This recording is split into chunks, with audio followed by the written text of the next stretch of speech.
एक दिन तो आ मायके। बेटा पूनम, ये रिवाज है कि शादी के तीसरे दिन लड़की अपने मायके आती है और पग फेरे की रस्म करती है। देख, हमने सब तैयारियां कर ली है, बस अब तू कल आने की तैयारी कर ले। अरे माँ, आपने पहले क्यों नहीं बताया? वो क्या ना, मेरे ससुराल में रिवाज है कि शादी के बाद कुलदेवी की पूजा के लिए इनके गांव जाते हैं। तो कल तो हम लोग इनके गांव के लिए निकल रहे हैं।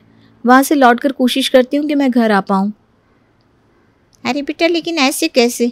ये कोई नई रस्म थोड़ी ना है। ये तो सभी जानते हैं कि लड़की पग फेरे के लिए अपने घर जाती है। फिर तेरी सास ने तुझे यहाँ भेजने के बजाय गांव जाने का प्रोग्राम कैसे बना लिया? ये तो बड़ी गलत बात है बेटा। अच्छा, तो ऐसा कर, मेरी बात अपनी सास से करा दे। मैं उन्हें समझाऊंगी तो वो मना नहीं करेंगी। अरे मम्मी, क्या आप छोटी छोटी बातों पर बच्ची की तरह अड़ जाती हो? देखो, मम्मी जी से बात करने का कोई फ़ायदा नहीं है। आपकी ज़िद करने पर वो मुझे मायके जाने के लिए मना थोड़ी ना करेंगी। लेकिन मम्मी, मेरा भी तो फ़र्ज़ बनता है ना कि मैं अपने ससुराल के रीति रिवाज़ों को समझकर अपनी सास की बात को ही ज़्यादा इम्पोर्टेंस दूँ। अरे बेटा, लेकिन अच्छा चल ठीक है, तू कहती है तो मैं बात नहीं करूँगी। लेकिन तू एक बार देख लेना, गांव से आकर सीधा अपने मायके ही आना है तुझे। हाँ मम्मी, चिंता ना करो। पूनम ने बड़ी सफाई के साथ झूठ बोलकर अपनी माँ को मायके आने के लिए मना कर दिया था, जबकि सच्चाई तो ये थी कि पूनम कोई कुलदेवी के मंदिर नहीं जाने वाली थी। माँ से झूठ बोलने के बाद वो अपने ससुराल में ही थी, लेकिन फिर भी पग फेरे के लिए वो अपने मायके नहीं गई। अरे बेटा, पग फेरे के लिए तुम्हारी मम्मी का फ़ोन नहीं आया? तुम्हारे मायके में भी रस्म होती होगी ना तीसरे दिन मायके जाने की। नहीं नहीं मम्मी जी, हमारे यहाँ ऐसा कोई रिवाज नहीं होता। वो एक्चुअली क्या ना, जब मेरी मम्मी की शादी हुई तो मेरी दादी तो थी नहीं, इसलिए बहुत सारे रीति रिवाज के बारे में मेरे मम्मी को पता भी नहीं है। फिलहाल तो मेरी शादी के बाद सब लोग गंगा जी गए हुए हैं। अब वो लोग हरिद्वार और मसूरी घूमने के बाद ही वापस लौटेंगे। हर मायके का क्या है, कभी भी जाकर मिल लूँगी ना। अच्छा चल ठीक है बेटा, जैसी तेरी मर्जी। 3 दिन बाद।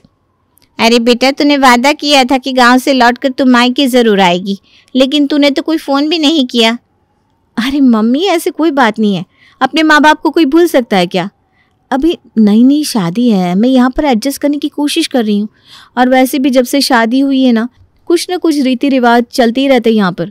घर में ना काफ़ी सारे मेहमान भी है। ऐसे में समय कैसे बीत जाता है पता ही नहीं चलता। अच्छा ये बता, कब आ रही है तू दामाद जी को लेकर मिलने के लिए? मम्मी देखो, नाराज़ मत होना, लेकिन अभी तो नहीं आ पाऊँगी, क्योंकि अभी हम दोनों को हनीमून पर गोवा जाना है। और गोवा जाने से पहले हमें बहुत सारी तैयारियां भी करनी है। अगर मैं मायके आकर बैठ जाऊंगी तो तैयारी कैसे कर पाऊंगी? आप तो जानती हो ना गोवा जाने के लिए मैं कितनी एक्साइटेड हूँ। अभी तो मैं अपने गोवा ट्रिप के लिए जा रही हूँ। वहाँ से आने के बाद मैं पक्का आपसे मिलने के लिए आऊँगी। अच्छा चल ठीक है बेटा, जैसा तुझे ठीक लगे। मैं तो बस यही चाहती हूँ कि हमारी बिटिया ससुराल में खूब खुश रहे। अब अगर ससुराल जाकर माँ की याद नहीं आ रही, इसका तो यही मतलब है ना कि ससुराल में बेटी को बहुत प्यार मिल रहा है। और माँ बाप के लिए इससे बड़ी बात क्या हो सकती है कि बेटी ससुराल जाकर मायके को भूल जाए। तुम खूब मन से अपने रिश्तों को संभालो बेटा। जब समय मिले तब मिलने के लिए आ जाना। खुश रहो बेटा। जाने क्या बात थी, पूनम अपने मायके जाने से बार बार कतरा रही थी। जब भी उसकी माँ उसे मायके आने के लिए कहती, पूनम कुछ न कुछ बहाना बनाकर उन्हें टाल देती। इतना ही नहीं, फ़ोन पर भी अपनी माँ से बहुत ज़रूरी होता तभी बात करती, वरना बहाने से फ़ोन भी काट देती। एक दिन पूनम की माँ अपनी बहू सीमा से कहती है, अरे बेटा देखा तूने, शादी को 3 महीने होने को आए, लेकिन एक बार भी ये लड़की मायके नहीं आई है। जब कहो कि लाओ समधन जी से बात करवा दो तो बहाने से बात काट देती है। हमें तो कुछ समझ में नहीं आ रहा। अरे भाई, ऐसी कौन सी लड़की होती है जो शादी के बाद मायके वालों का नाम ही भूल जाए? शुरू में तो मुझे लगा शायद पूनम को ससुराल में लाड प्यार मिल रहा है, इसलिए यहाँ आने का मन नहीं करता होगा। लेकिन बेटा उसने तो फ़ोन करना भी बहुत कम कर दिया है। मुझे तो अब कुछ और ही बात लग रही है। माँ जी, कहीं ऐसा तो नहीं कि पूनम अपने ससुराल में परेशान हो और उसकी सासू माँ ही उसे मायके ना आने देती हो? पूनम अपनी सास का नाम लेने में घबरा रही है, इसलिए जैसे ही उसकी सास के बारे में बात की जाती है तो वो बात काट देती है। वैसे तो पूनम के ससुराल वाले इस तरह के लोग लगते नहीं। बहन जी से तो मैं खुद कई बार मिली हूँ, बहुत ही मिलनसार और खुश मिजाज औरत है। वो पूनम के साथ ऐसा बर्ताव कर सकती है, मेरा तो दिल नहीं मानता। ऐसा करती हूँ, एक बार फिर से पूनम को फ़ोन करके पूछ लेती हूँ कि होली पर कितने दिन पहले आएगी। एक बार पूनम यहाँ आ जाए फिर उसके बाद आराम से घर में बैठकर बात करेंगे। बेटा पूनम, कुछ दिनों में होली का त्योहार है। बेटा पहली होली ना लड़कियां अपने मायके में ही मनाती है, इसलिए अब तो मायके आने की तैयारी कर ले। बल्कि मैं तो कहती हूँ पूरे 2 महीने के लिए मायके चलिए। जब से शादी हुई है एक बार भी यहाँ नहीं आई। अरे सब रिश्तेदार पूछने लगे हैं कि क्या बात है, आपकी बिटिया तो ससुराल जाकर मायके की तरफ देखना ही भूल गई। अरे यार, कोई भी फेस्टिवल हो मम्मी का फिर से वही मायके आजा वाला गाना शुरू हो जाता है। समझ में नहीं आता मम्मी को कैसे समझाऊं। मैंने मम्मी को इतनी हिंट दी, लेकिन पता नहीं है वो क्यों नहीं समझ पा रही है कि मैं जानबूझकर मायके आना अवॉइड कर रही हूँ। लगता है फिर से कुछ बहाना सोचना पड़ेगा। हर बार की तरह इस बार भी कुछ बहाना बनाकर अपनी माँ को मायके आने के लिए पूनम ने इनकार कर दिया था, जिसके कारण उसकी माँ अब बहुत ज़्यादा परेशान हो गई थी। माँ जी, मैं तो कहती हूँ हम लोग खुद पूनम के ससुराल चलते हैं और वहीं चलकर सबके सामने बैठकर बातें करेंगे कि आखिर हमारी बेटी को मायके आने की इजाज़त क्यों नहीं दे रहे वो लोग। अरे भाई, जब तक शादी नहीं हुई थी तब तक तो सब कुछ ठीक था। शादी होते ही ऐसी क्या समस्या हो गई कि पूनम को मायके की शक्ल भी नहीं देखने दे रहे हैं।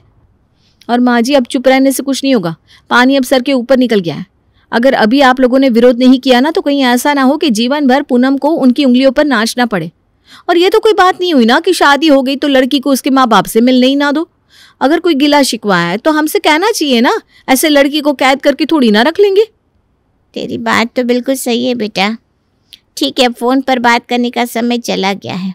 मैं पूनम की सास को फ़ोन करती हूँ और उनको बता देती हूँ कि कल मैं उनसे मिलने के लिए उनके घर आने वाली हूँ।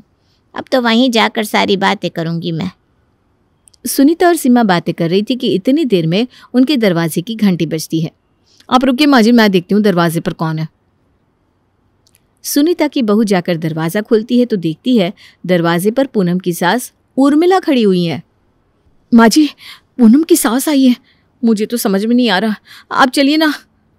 अरे बेटा, लेकिन उनसे मिलने के लिए तो मैं खुद जाने वाली थी। वो कैसे बिना बताए अचानक आ गई?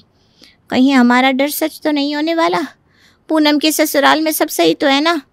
मम्मी जी, आप टेंशन ना लीजिए। आंटी जी बाहर बैठी हुई हैं, आप आइए, उनसे ही बात करते हैं। नमस्ते बहन जी, आप अचानक यहाँ, कोई फ़ोन भी नहीं किया आपने? सब ठीक तो है ना? हाँ हाँ बहन जी, सब कुछ बिल्कुल ठीक है।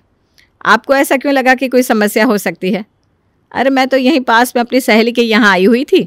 जब वहाँ से निकलने लगी तो सोचा जब यहीं नज़दीक में हमारे रिश्तेदार हैं तो क्यों ना आप लोगों से भी मिलकर चला जाए। वैसे भी जब से पूनम की शादी हुई है आप लोगों से एक भी बार मिलना नहीं हो पाया। मैंने तो कितनी बार कहा पूनम से कि बेटा अपने मम्मी पापा भैया भाभी को खाने पर बुला लो, लेकिन कुछ ना कुछ कहकर हमेशा टाल ही देती है पूनम। सच सच बताइए बहन जी, कहीं ऐसा तो नहीं कि हमारे सामने बैठकर हमें खुश करने के लिए आप ये बात कह रही हैं? हैं? मैं कुछ समझी नहीं बहन जी, मैं आपसे झूठ क्यों कहने लगी भला? बहन जी, आपने मेरी बेटी को पग फेरे तक के लिए मायके नहीं भेजा। दुनिया ने 10 तरह के सवाल किए, लेकिन बेटी का मुंह देखकर हम चुप रहे। उसके बाद आपने दोनों बच्चों को हनीमून पर भेज दिया। लेकिन क्या हनीमून से लौटने के बाद भी एक दिन के लिए पूनम घर नहीं आ सकती थी? इतना ही नहीं, मैंने होली के लिए उसे घर बुलाया तब भी उसने मना कर दिया। आप ही बताइए, ऐसी कौन सी लड़की होगी जो शादी के बाद अपने मायके आने के लिए तैयार ना हो? इतने बेवकूफ़ नहीं है हम। मना बेशक पूनम कर रही है, लेकिन ये इच्छा तो आप ही की है शायद। अरे बहन जी, मैं भी तो आपसे यही पूछना चाह रही थी कि आखिर ऐसा क्या हो गया कि शादी के बाद आपकी बेटी मायके जाने का नाम ही नहीं ले रही है। मैंने तो खुद उससे कितनी बार कहा कि बेटा अपने घर जाकर मिलाओ सबसे, लेकिन वो तो बहाने बनाकर टाल देती है। ये आप क्या कह रही है? सच बताइए, हमें तो आज तक यही लगता था कि ज़रूर आप लोग ही उसे मायके आने की परमिशन नहीं दे रहे और इसीलिए वो हर बार मायके आने की बात पर बातों को घुमा देती है। लेकिन अब लग रहा है कि आप हमसे झूठ क्यों बोलेंगी? अगर ऐसी बात है ना बहन जी, तब तो पूनम ही अब ये सच बताएगी कि आखिर ऐसी क्या वजह है कि वो अपने मायके नहीं आना चाहती। आप ठहरिए, मैं उसे अभी यहीं बुलाती हूँ। बहन जी नाराज़ मत होइए, आप आराम से घर जाकर बात कर लीजिएगा। आप पर शक किया उसके लिए हम माफ़ी मांगते हैं, लेकिन आप हमारी पीड़ा भी समझिए ना। माँ पर क्या बीतेगी अगर उसकी बेटी उससे मिलने के लिए इनकार कर दे। अरे अरे, मैं समझ रही हूँ बहन जी, इसीलिए तो कह रही हूँ घर जाकर नहीं, अब जो भी बात होगी सबके सामने ही होगी। अगर आप माँ हैं तो मैं भी तो अब उसकी माँ हूँ, मुझे भी जाने का पूरा अधिकार है। पूनम की सास उसे फ़ोन करके कहती है, पूनम बेटा अभी के अभी अपनी मम्मी के यहाँ आ जाओ, कुछ बात करनी है। हाँ, अरे आप वहाँ कैसे चली गई? आप घर आ जाइए ना, हम लोग यहीं पर बात कर लेंगे। नहीं बेटा, मैंने कहा ना अभी के अभी अपने मायके आ जाओ। सिर्फ मुझे नहीं, तुम्हारी मम्मी को भी तुमसे कुछ ज़रूरी बात करनी है। अच्छा ठीक है मम्मी जी, मैं आती हूँ। आधे घंटे में पूनम भी अपने मायके पहुंच गई थी। बेटा बिना डरे, बिना किसी दबाव के बिल्कुल साफ साफ ये बताओ कि क्या आज तक मैंने कभी भी तुम्हें अपने मायके आने के लिए रोका है? नहीं मम्मी जी, मैंने ऐसा कब कहा कि आपने मुझे मायके आने से मना किया है? तो फिर क्या कारण है जो तुम अपने मायके आने की बात पर बातों को गोलमोल करने लगती हो? तुम्हारी माँ भी इसकी वजह जानना चाहती है। देखो माँ, मैंने जो किया तुम्हारी भलाई के लिए किया। आज तो सब अच्छा है, भैया भाभी आपको और पापा को अच्छे से रखते हैं, लेकिन कल किसने देखा है? अगर कल को ये लोग बदल गए तो क्या होगा? क्या कहना चाहती है तू? साफ साफ बोल। माँ, आपको पता है आजकल के बेटे माता पिता की जिम्मेदारी लेना ही नहीं चाहते, और भाभियाँ तो मौका तलाश थी कि कैसे सास ससुर की जिम्मेदारी अपने सर से हटाकर अपनी आज़ाद जिंदगी जिए। अगर मैं रोज़ रोज़ मायके आऊँगी, आप लोगों से बातें करूँगी, तो भैया भाभी को यही लगेगा ना, जब बेटी रोज़ रोज़ माँ माँ करती हुई यहाँ आ जाती है तो माँ बाप की जिम्मेदारी हम क्यों उठाएं? उसे भी तो उठानी चाहिए। अरे बेटा, ऐसे कौन सोचता है? इस तरह तो सारी दुनिया की लड़कियां अपने माँ बाप से संबंध तोड़ लेंगी। ये ऊट पटांग बातें किसने कही है तुमसे? वो मम्मी जी, मेरी शादी से पहले ही राधिका दीदी का मेरे पास फ़ोन आने लगा था और धीरे धीरे हमारी दोस्ती हो गई। भाभी, वैसे तो आप मेरी बड़ी भाभी हो, लेकिन मेरी शादी आपसे 4 साल पहले हुई है। इस हिसाब से दुनियादारी में आपसे ज़्यादा समझती हूँ। देखो, आप तो बहुत सीधी हो, लेकिन सब भाभियाँ ना इतनी सीधी सादी नहीं होती। आपको पता है आजकल ज़माना बड़ा ख़राब चल रहा है। आजकल भाभियों को ये बात ज़रा भी बर्दाश्त नहीं होती कि उनकी बेटी शादी के बाद मायके आकर अपना हक या अधिकार दिखाएं। मतलब शादी हो गई तो क्या लड़की अपने मायके अपना अधिकार नहीं दिखा सकती? अरे भाई, शादी होने से लड़की का रिश्ता माँ बाप से कमज़ोर थोड़ी ना हो जाता है। आपकी बात तो सही है भाभी, लेकिन ये बात बताओ कि अगर शादी होने के बाद लड़की को एक लड़के की तरह अपने माता पिता की जिम्मेदारी सारी उम्र उठानी पड़ जाए, तो क्या ऐसा संभव है कि वो ये काम खुशी खुशी कर ले? और मान लेते हैं कि बेटी अपने माँ बाप को रखने को तैयार भी हो जाए, लेकिन क्या किसी भी शादीशुदा औरत का पति अपनी पत्नी के माता पिता की जिम्मेदारी सारी उम्र निभाने के लिए तैयार हो जाएगा? नहीं, शायद नहीं। कोई भी लड़का ये जिम्मेदारी नहीं उठाएगा। बस भाभी, आप सोच लो, आपकी कुछ ही दिनों में शादी होने वाली है। शादी के बाद आपको शुरुआत से ही ना सावधानी रखनी होगी, वरना क्या हो सकता है आप जानती हो। सोचो, अगर आपकी भाभी ने भी मम्मी पापा की जिम्मेदारी लेने से इनकार कर दिया तो क्या होगा अंकल आंटी का? अरे नहीं दीदी, मैं ऐसा कुछ नहीं होने दूंगी। मैं कभी नहीं चाहूँगी कि मेरे मायके में कोई भी दरार आए। अब चिंता ना करो, मैं ना शुरू से ही मायके जाना छोड़ दूंगी। वैसे भी अब मेरी शादी हो जाएगी, फिर मुझे तो अपने ससुराल के हिसाब से चलना पड़ेगा ना। बस इसीलिए मैं माँ को टालती रही ताकि मुझे मायके न जाना पड़े। अरे भाई, ये क्या बात हुई? अगर ऐसा होगा तो दुनिया में से तो सब रिश्ते नाते टूटकर बिखर जाएंगे। अरे बेटा, ऐसा नहीं होता।